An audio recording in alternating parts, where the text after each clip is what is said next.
the top line from me would be you need to shut down the World Bank and the IMF and make something better and make something that is intended to be better, because the goal of the World Bank and the IMF and the WTO is not the stated goal, which is or the World Bank's is the alleviation of global poverty. That's not their goal.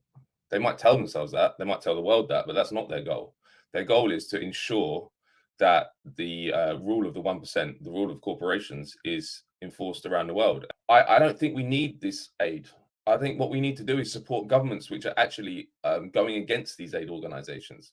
So, for example, you could have 200 years of IFC loans and IMF bailouts and all these things that that happen to countries which come under the control of them, and you get no progress like you got in Bolivia under Evo Morales from 2006 to 2019. He completely transformed the society because he was a liberation leader that worked in the economic interests of his people, democratically elected, not in the interests of international capital.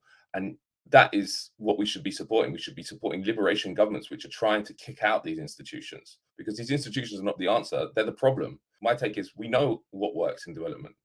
We know what works. We know if the criteria is alleviation of poverty, equitable distribution of growth, development in health, education, all these things. Look at places that have done it successfully. Bolivia is one example. Ecuador under Rafael Correa, another example. These are places that had massive progress under these leaders. And how did they do it? They did it by stepping on the toes of corporations. You can't make your society more just, more equitable without stepping on the toes of corporations.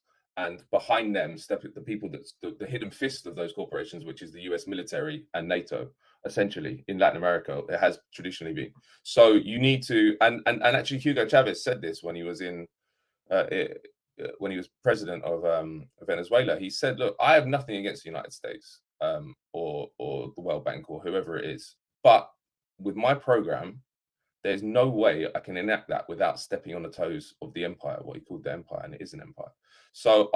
And that is true.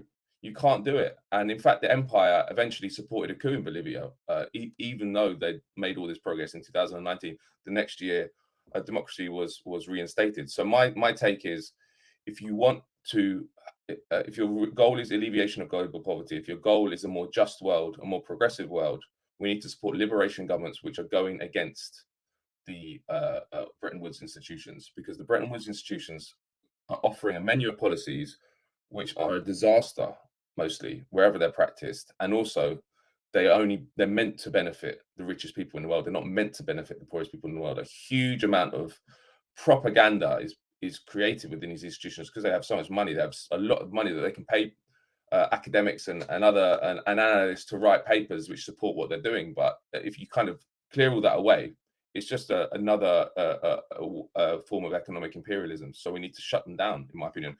It's interesting, the BRICS Bank, isn't it, which has come along recently, and I don't know how that's going to go, because it's members of it. Someone like Modi in India, as you know, is just a massive shill for corporate power in India. But BRICS Bank is an interesting idea in that we need alternatives to the Bretton Woods institutions, and the Bretton Woods institutions should not be reformed; they should be shut down.